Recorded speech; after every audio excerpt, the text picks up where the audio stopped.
you how he's doing, and then go and switch directions and whatnot. Okay.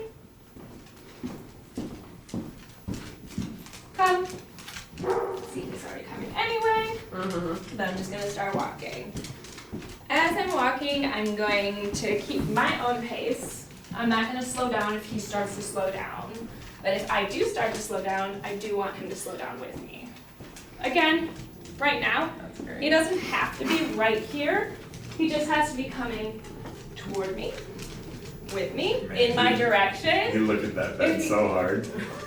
So I can see he's actually cutting corners, but I know he's actually still trying to go with me. And this is just one command, or you're, like you said it once and he's supposed to. So then if he starts to fall so off. If he goes over to you guys and like stays with you, I'm gonna correct, just say no. I'm gonna keep walking and say come, and he's just gonna come back to me. I'm not stopping for him. Okay. I'm just impressed he because to me those are almost two different commands, but he's using them in the same way. That's why our come command isn't just like come to me, it's come and stay with me. Whether Ready? I'm I just or stop. not. He's got to stay with me. Good. He wants that pet right there.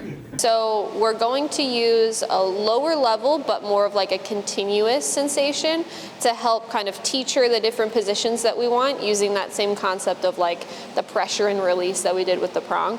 We're just going to overlay them together. And then eventually, once she understands the commands and we're really confident that she understands the expectations that come along with them, then we can transition over to using like the single tap for the corrections. Good girl. All right, so I have her on about a 12. And what I'm doing is I'm overlaying. Anytime that I'm giving her direction with the prong, I'm also holding my button and then I'm releasing them both at the same time. So we're basically just pairing them exactly together, simultaneous.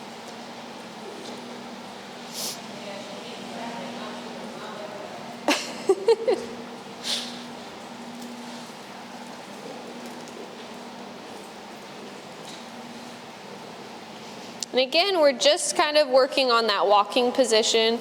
Did you do much walking at all this day? Okay.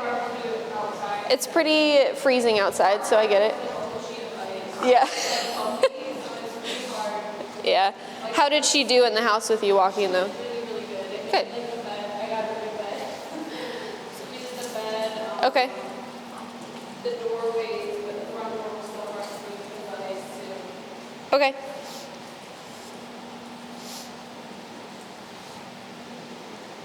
Good girl.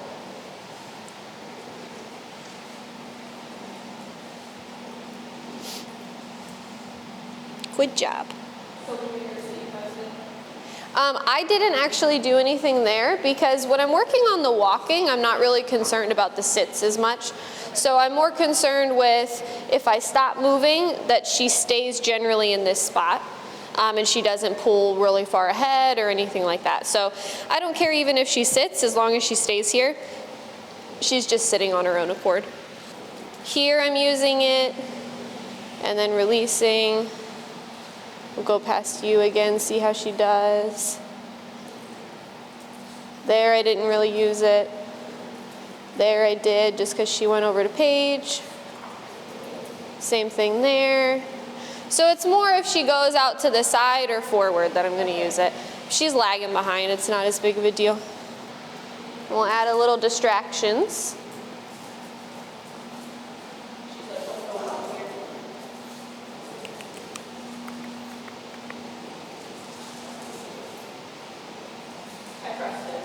That's good, you should be. Right there, you can press. Anytime you're giving her those little, guidance with that leash, you can hold that e-collar button. There you go. In this stage that we're adding the e-collar, you should feel like you're having to use less physical pressure with the leash because the e-collar is kind of complementing and helping you out a little bit with that. And so everything you're doing with her right now is just starting to turn the tables a little bit and say like, this isn't your job to worry about this. Your job is to pay attention to me and just kind of worry about what we're doing. You don't even need to worry about that other dog. Some of it could also be that maybe some of her reactivity towards other dogs is more out of like insecurity and based more out of fear. And so she's actually a little bit more nervous about him being here. And now that we've shown her that she's not allowed to react towards him, she's like, well then I'm just gonna avoid the situation altogether. And then we see the true reason, which is more of the insecurities start to come out.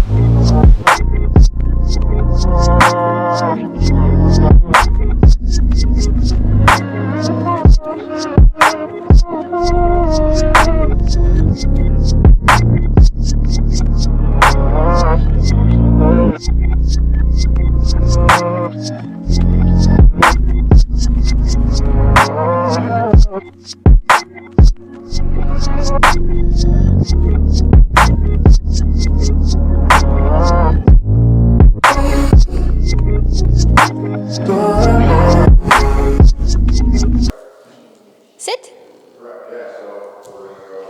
Look at her. She's like, I'm a model for the camera.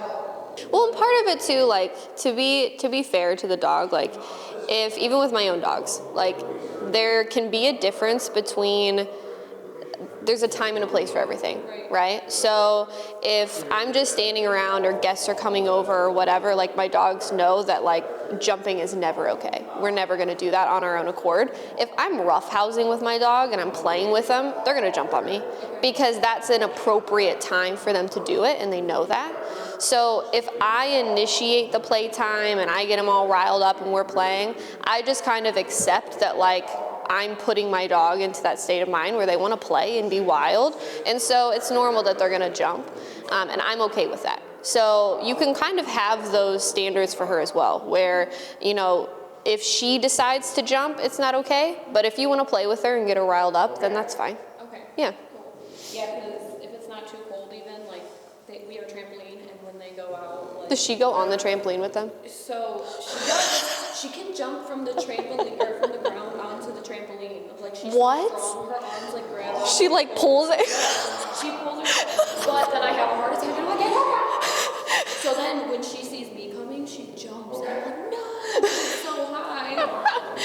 But, like, Oh, so girl. Even though I make them close the net, so she Yeah. gets in, and she just jumps, like a bunny rabbit. Aww, that's so funny. She's never been aggressive to anyone, anything, except Yeah. that. Yeah, But he yeah. has issues, so. Yeah, so that's what I would do this week is correct for those three things. Any, you know, aggression, whether she's in the crate or outside of the crate, and then the jumping. And we'll focus on those things. And then obviously practice like adding the e-collar into the walking and the sits. Yeah, you can still, yeah, everything that we've already done, now just these things kind of added. And that's kind of what we'll do each week.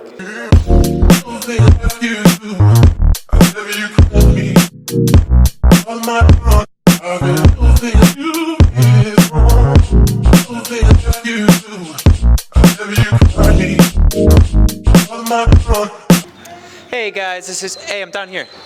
Hey guys, this is Seamus, and today we are going to do another Seamus on the Street. Today's question is, if you could have dinner with any celebrity, dead or alive, who would it be, and what would you have for dinner, okay? So let's see who we got here. Chip, if you could have dinner with anyone, who would it be? Seriously? Well, what would you eat? Well, I see that would probably be a healthy choice. I could see that. Mr. Smalls, if you could have dinner with anyone, who would it be? Really? It seems a little out of your league, but I mean, if you could choose anyone, I get it. Louis, if you could have dinner with anyone, who would it be? Oh, okay. I mean, I see how it is. Oh my. Annie, if you could have dinner with anyone, who would it be? Come here. It's okay. Don't be shy. Come here, Annie. Who would it be? Me? You'd have dinner with me? Oh my gosh, I love you so much. All right. Finch, See, that's how it's done. Now, who would you have for dinner? Oh, that is a perfect choice, girl. That is rude. I mean, that's an easy choice, but who would you really want? Think hard. Okay. I like that choice better. I like that choice better. Do we have anyone else? I think that's it. Well, this is Seamus on the Street. Who would you rather have dinner with, dead or alive? Gorgeous, gorgeous girls like getting their nails did. So here we're looking at a 2022 piece. It is abstract and it was done by either lady or Mr. Smalls. Part of what makes the art exciting is that we don't know parts. So it could be any one of these dogs, but the culprits could be two of them. Mamas.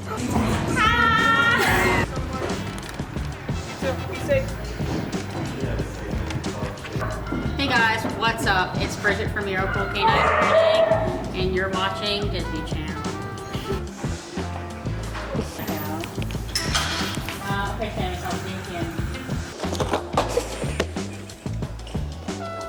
you. He's the boy.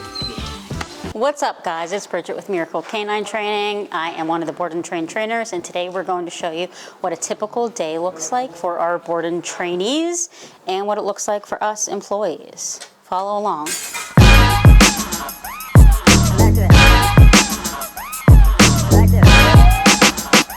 Brody is nearing his last week with us, so it's this time where we will up the distractions, up the challenging aspect of our stability commands. So we'll be working in the hallway and in the lobby to really get him nice and distracted and work through anything we may see as an issue.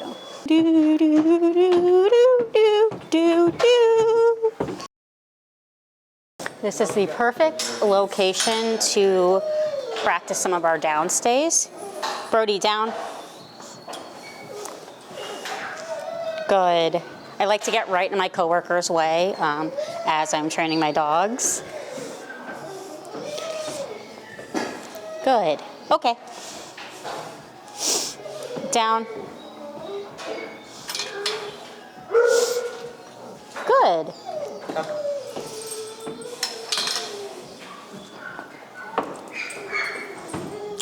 And there can be a lot going on in the lobby, so it's a really great time for him to just kind of chill out with a location that's going to have a lot of people going in and out, walking dogs in and out, a lot of clients coming in and out of the building, and we're just kind of proofing his rock solid down stay. So now we're generalizing the bed stay to a new location, which is our downstairs training floor, and we generalize to kind of help the dog understand that the picture looks the same in different locations, and the expectations of them complying with your commands is still the same even if we're in a more central location, no matter what's going on.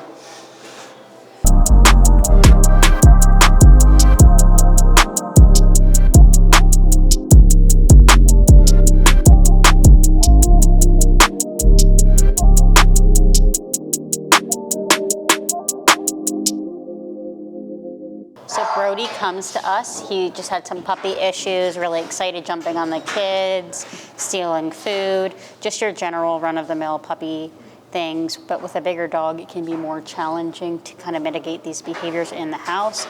So we're just kind of working through his attention span, keeping him focused on the task at hand and trying to curb some of that excitement when it's inappropriate.